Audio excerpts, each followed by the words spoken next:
Hello and welcome to Bowtie Life in the month of July 2023. We're looking at our monthly garden tours and seeing the progress going on. We do these every month and just kind of shows the progress of what we're doing, what we're learning. Some months it's very exciting and some months it's not. It's a little bit discouraging at times, but we're in July and things are more encouraging than not.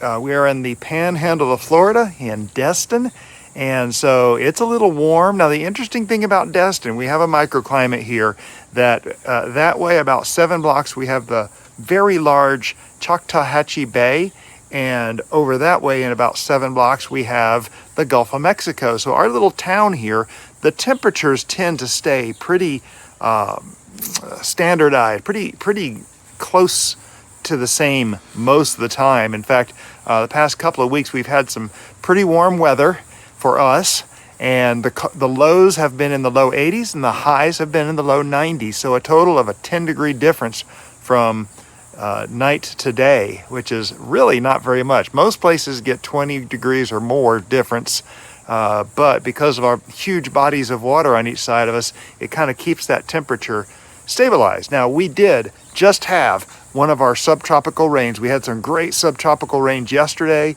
Things look green, and we just had another one. In fact, I'm still seeing dark clouds off to the side here. You can see some. No, it's all blue back there. Good. But yeah, I can see dark skies off to the side here, and thought I'd get out here and get the monthly garden tour started because it's that time of the month, and we got to get moving, right?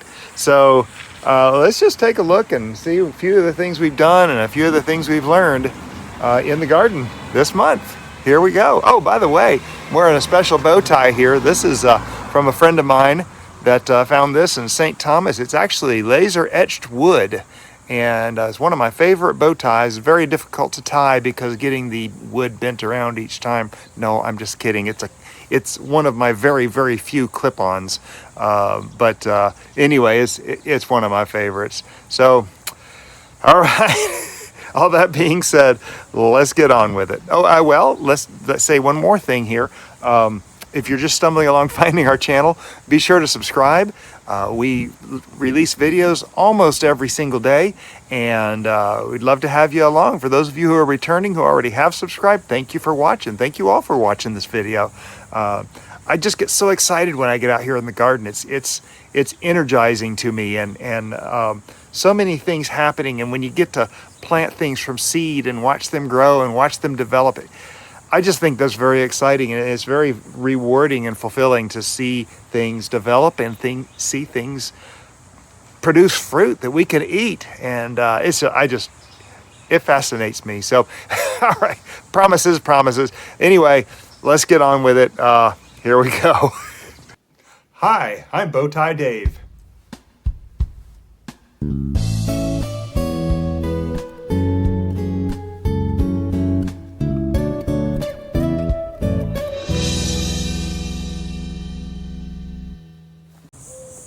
So we're starting off over here behind the wood chip pile that never dies, and back here we have our strawberries. Our strawberries are actually looking pretty spent. They're having a rough time. We really haven't done much with these. We've cut a lot of the runners. I need to come in and do more runners. I did take a lot of the weeds out, the grass that's growing in here, and so you can see there's a lot of plants in here that are growing strong. I still have plans this winter to come in here and do these properly and put them in little holes that are 10 inches apart so they can all grow strawberries in the way they're supposed to, and nice and healthy. So, but I still have these over here are still growing so much better in the shade of this pomegranate tree. So I'm kind of observing this, and I may have to learn a lesson here and do something good with the shade in this area, maybe some small trees. I'm not quite sure yet. We're still trying to decide. I do love the way this basil plant is coming out. Genovese basil, I come in here and I trim off, and so you can see that flowering top starting right there.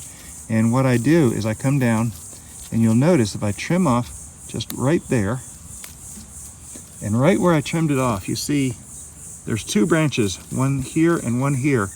that's going to come out, and this thing will turn into 2 branches. So I'm trying to make sure to trim off all the seed heads on this thing. It's going to be quite a bush here before the end of the season. Something new I have added is this right here. This, a friend of mine told me about this. This is what's called a turtle bath. And the turtles will come along, and this is their place to get in the water and feel comfortable and drink some water and so forth. And so I've actually got 4 of these around the property now, and I haven't seen anything in them yet. One thing that does concern me, of course, is mosquitoes. And so what I do is the day before the irrigation goes off, I simply come in here and take a broom and sweep the water out, and it gets a fresh start the next morning. So they're always getting refreshed. The chocolate mint in the middle here is growing strong. You can see I cut it way back hard, but it's not going anywhere. Chocolate mint just doesn't die. The jalapeno, we did harvest a lot of jalapenos off of both of these. This guy here is probably going to die. We have a leaf flower growing up here that shouldn't be there. That's going to be choking it out. That was a little rougher than I intended it to be, but anyway, jalapenos are doing okay. We always can plant new ones there. The pomegranates, of course, the front one's dead. This middle one's still going. We did pick the pomegranate that was right here. It wasn't great. Wasn't ripe enough, really. So, next thing, of course, is the Plumeria, which is just looking beautiful. Excuse the lawnmower. My neighbor's finally got his lawnmower started, so I'm going to let it go. But just this Plumeria is just looking gorgeous. You might have seen the short that I released not long ago. But check this out. This is the brown turkey fig. And looky here there is a fig growing right there. Now, it's not going to make it, I guarantee it. It's going to get picked before it gets too far, because this tree is pretty small, has very little root system to be supporting an actual fig. So it's neat seeing a brown turkey fig growing on it, but I'm not counting on anything. On over to the other side of the driveway, we have our mums, which are looking beautifully green, and I'm hoping these will be giving out more blooms here soon. They are still just growing. It looks like just leaves growing there. I haven't seen any new blooms, but I'm pretty sure from past experience that we will have more blooms on these before we're done. The hedges look great. Trimmed those a month ago, and they're still looking good. So that's kind of exciting.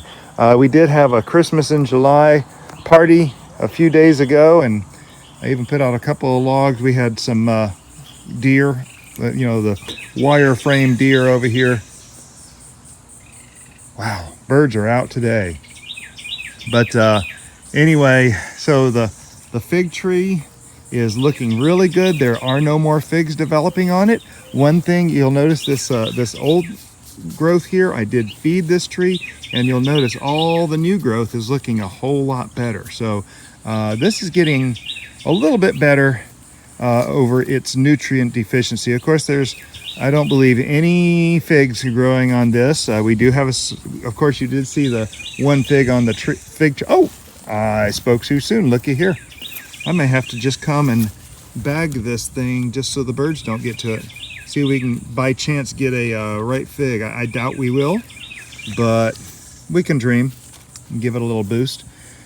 So yeah, that's the fig trees here next to the windmill. One thing I did do, I cleared out some of this area right here. We pulled a few weeds, and this is actually a sunflower, a Rostov Sunflower, and they are growing up. They're starting to look a little bit proud. I think I'm going to put some more seeds in here before we're done.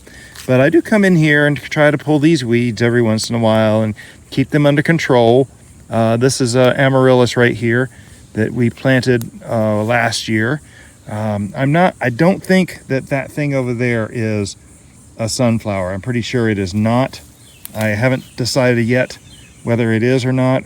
But yeah, you can see the leaves here versus the leaves over there. They are different.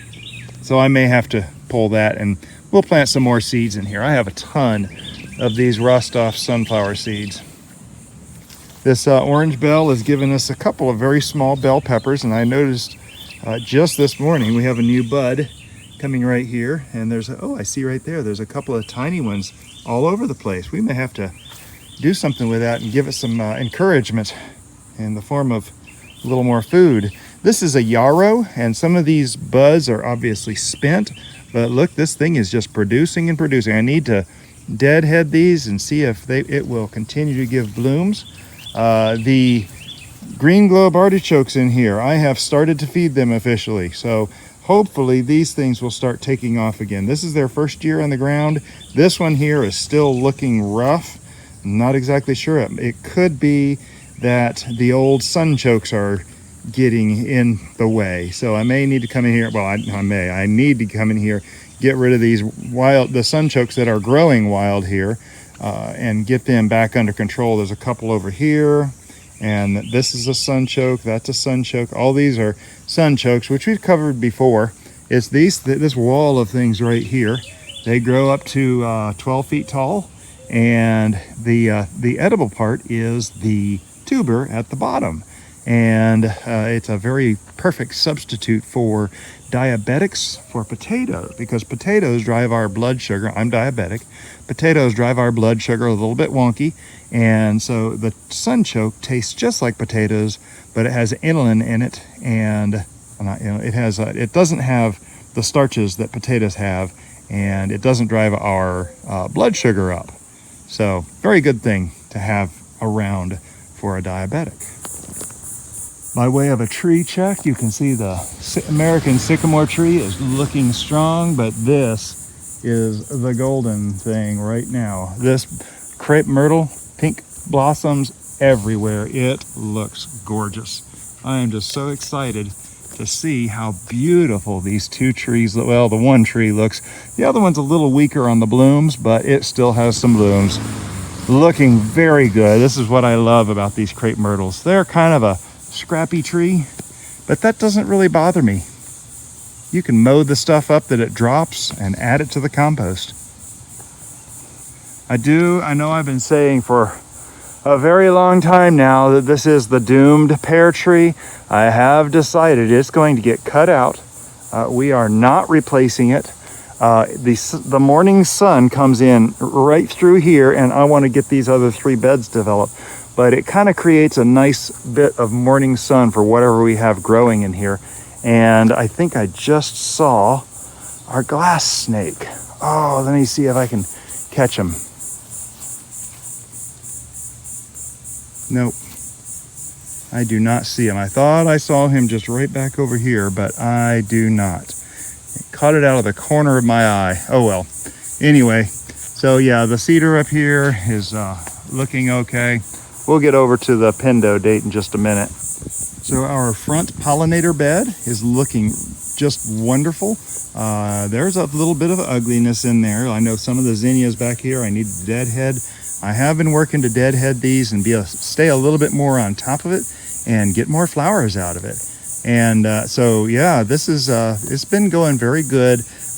We're kind of in a lull right now this month. It's a lot of heat, and of course this is in the shade, and because of the sycamore tree, and so they do languish a little bit here in the shade.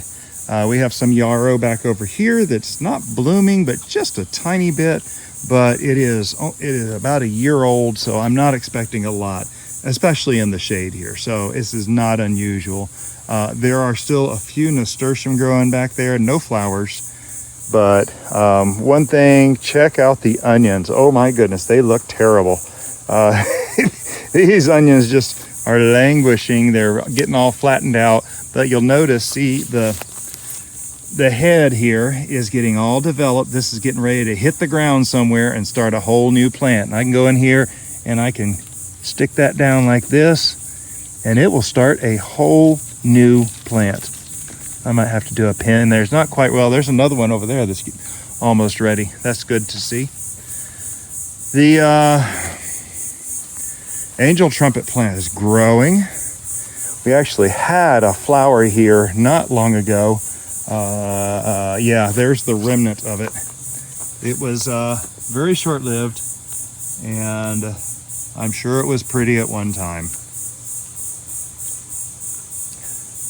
A little bit of chocolate mint over there. Same mint as in the middle of the strawberry patch. We still need to start dividing out our mint. The back pollinator patch is looking awfully overgrown, and I am formulating a plan for this area. Not ready to reveal it, but yeah, we're looking at a plan. You'll see the Thai plants back in here are actually starting to pop up again above the overgrowth. I do need to come in here desperately and get this thing cleaned down. I have kept a path around the back with the weed eater. Typically I try not to keep any flowers growing in that path so I can get to the hedges a little bit easier, but yeah, so there we go. Now, one thing I do want to point out, and we're here in the front garden. If you look in the window right here, you'll notice our lettuce patch, and that's indoors.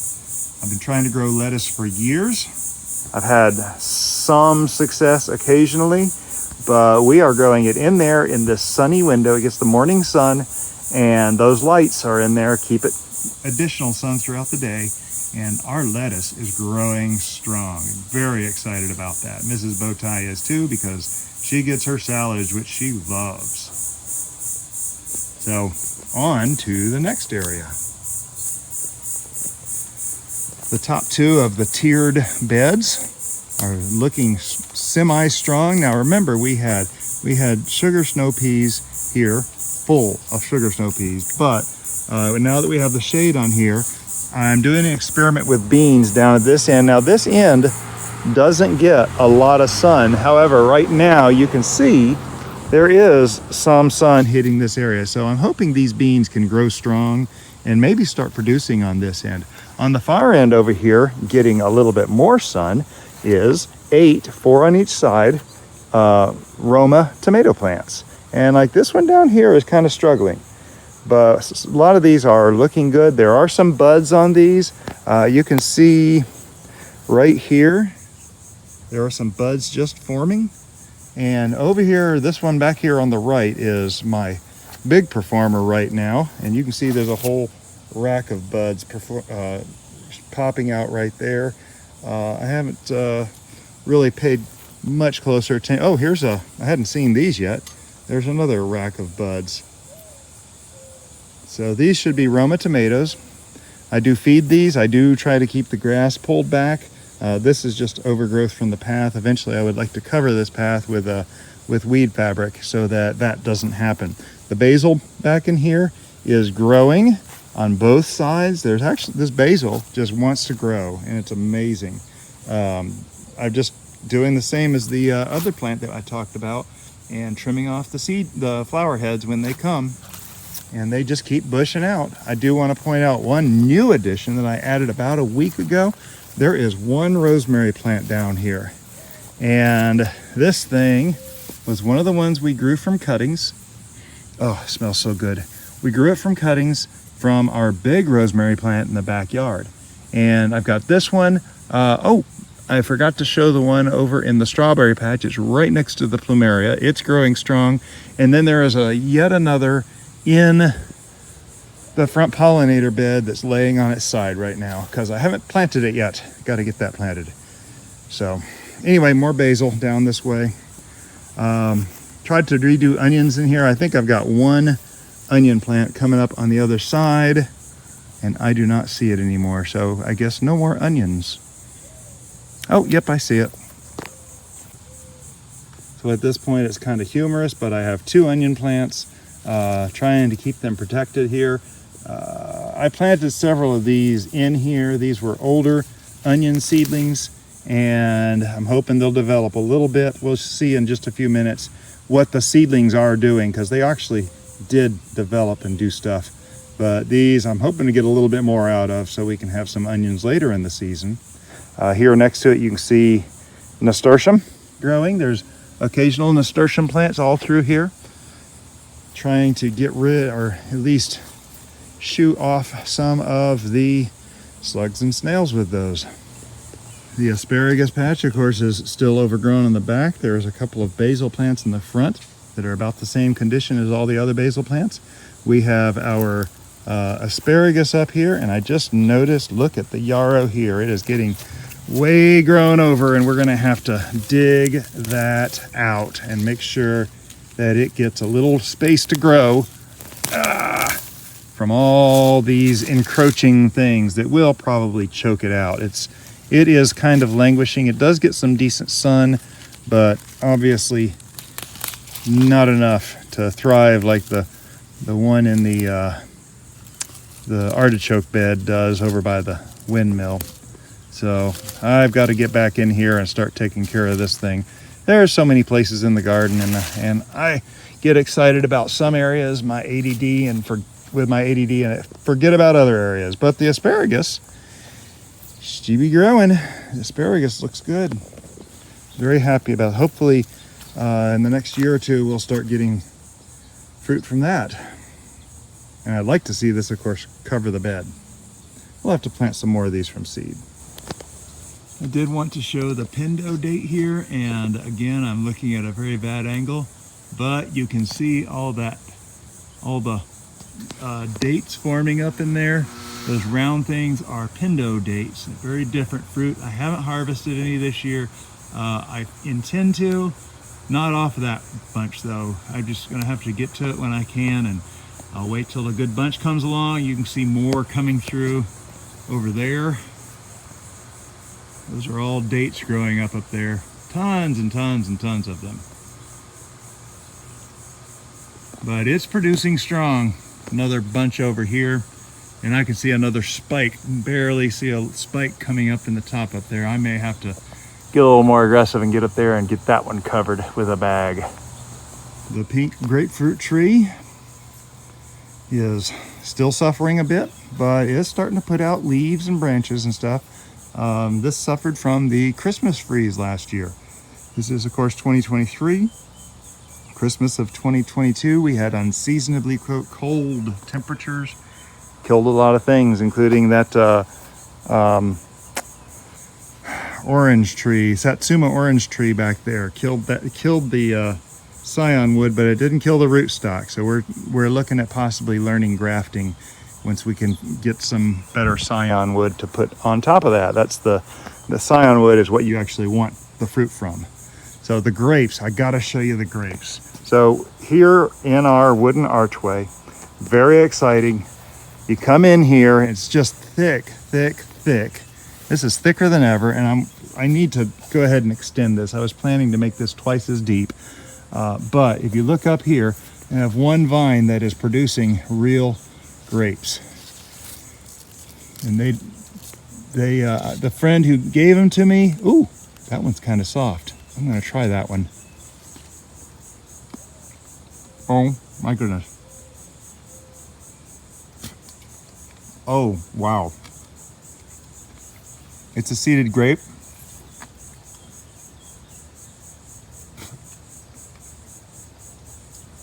Not quite ready for production.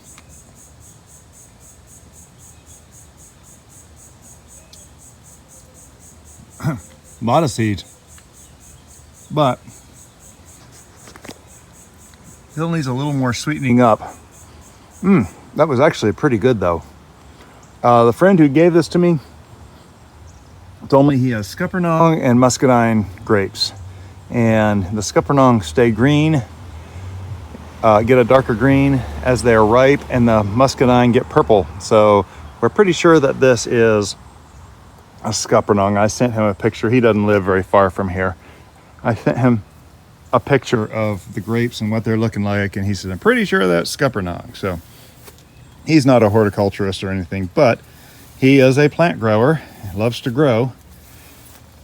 So anyway, seedling onions I was just telling you about, you can see they're just growing out of their skins. And we've been harvesting some of these. We have so many of these though. We have just not even been worrying about it. You can see there's even more over here. The grapes have grown over here. There's tomatoes growing up in here. A lot of things left in solo cups that were in our reserve. Excuse me. Got a seed down my windpipe, I think. We have here, this looks like a cayenne pepper growing in a solo cup. That's kind of interesting. A little surprising. Sorry, Rob and Terry. I guess they will grow peppers out of solo cups. That's kind of interesting. This is over here, you can tell how this is sticking straight up. This is, and that one just fell off. So the ones that are sticking straight up like this are tie hots. So I see several dragon cayennes and a whole bunch of tie hots growing right here. That's very interesting. I didn't think they'd grow that profusely in a solo cup. A lot of Everglades tomatoes, various tomatoes. Over here we have some more. These are rosemary that are growing up strong. You can see the arch trellis with the grapes from the back end here are looking beautiful. All our pots of stuff are growing strong. This is actually a whole bunch of pomegranate trees. And this is my reserve that I'm starting to develop. And I need to up pot some of these bigger ones so they can start developing into something good. But the peppers behind here, this is a Chinese giant, and I see that one is turning bad. This one has turned bad. I have a lot of trouble with bells, and I need to start taking better care of my bell peppers. They are not doing well in my care. Call the plant police, because I've murdered a bunch of them. This is citronella. Keeps the mosquitoes away. Here's Scotch bonnet. Whole new round of Scotch bonnet coming out of here. There's a orange bell. I'm not sure what this is, but it's growing. Oh, this is a peri-peri, because I can see one over there. And oh, this is a fatale. That's kind of a shrimpy fatale. There's another rosemary plant. But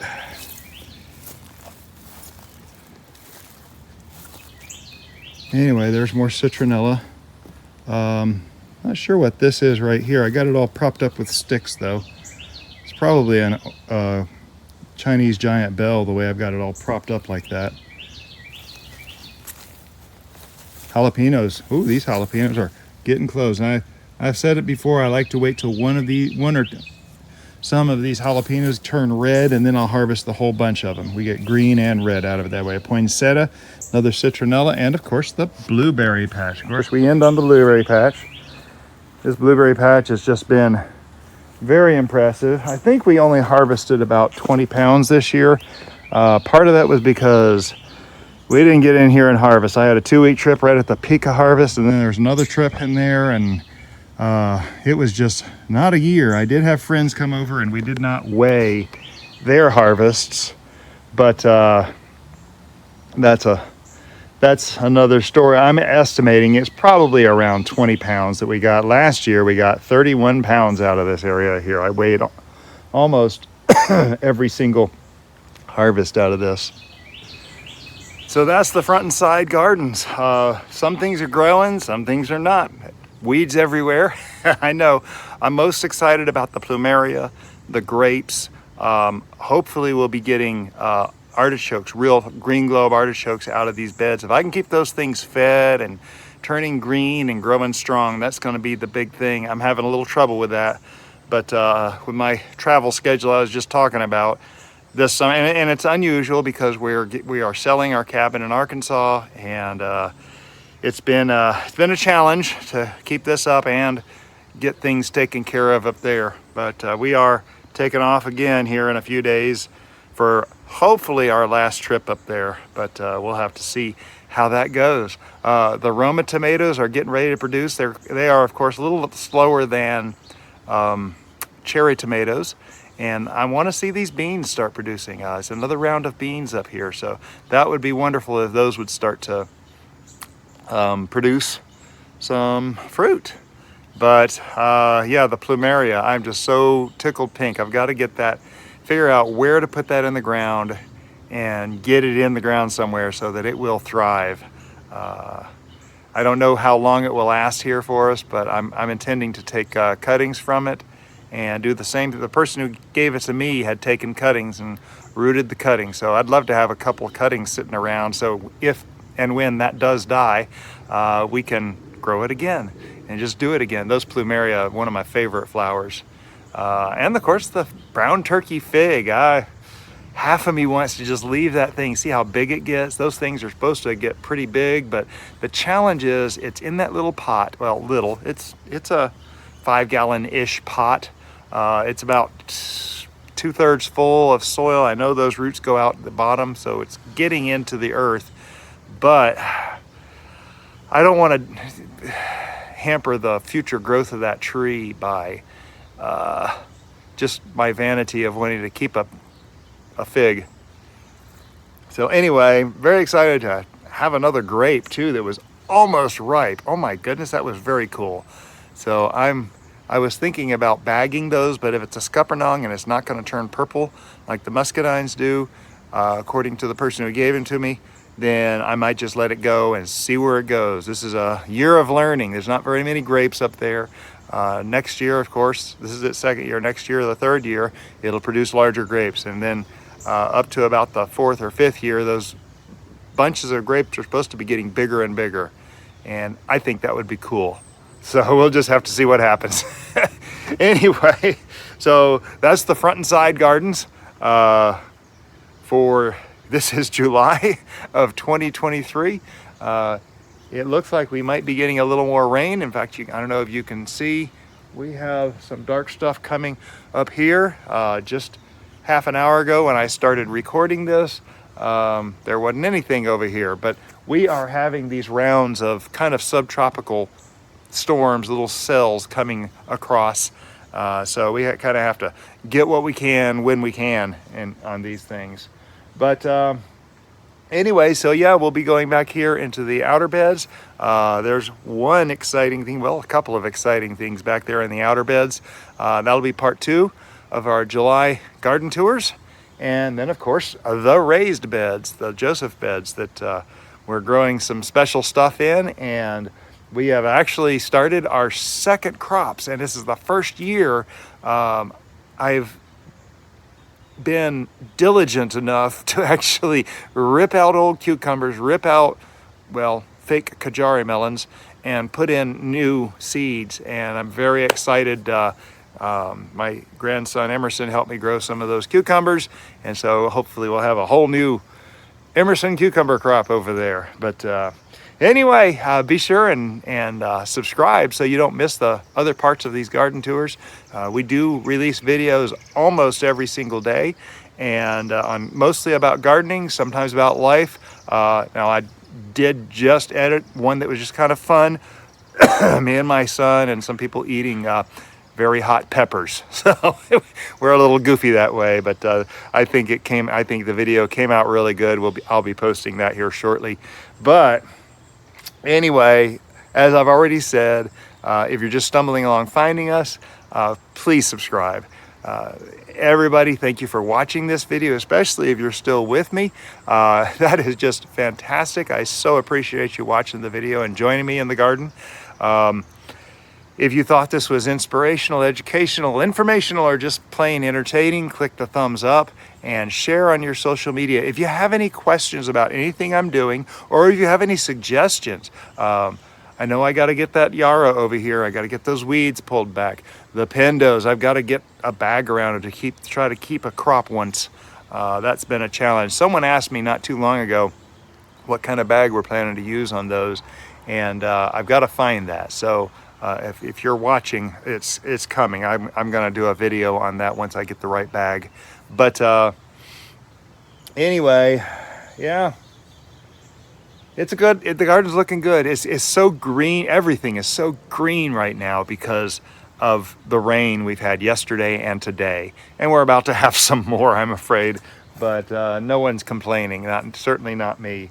So anyway, I hope you enjoyed it. And again, appreciate you stopping by and walking through the garden with me. Y'all have a blessed day.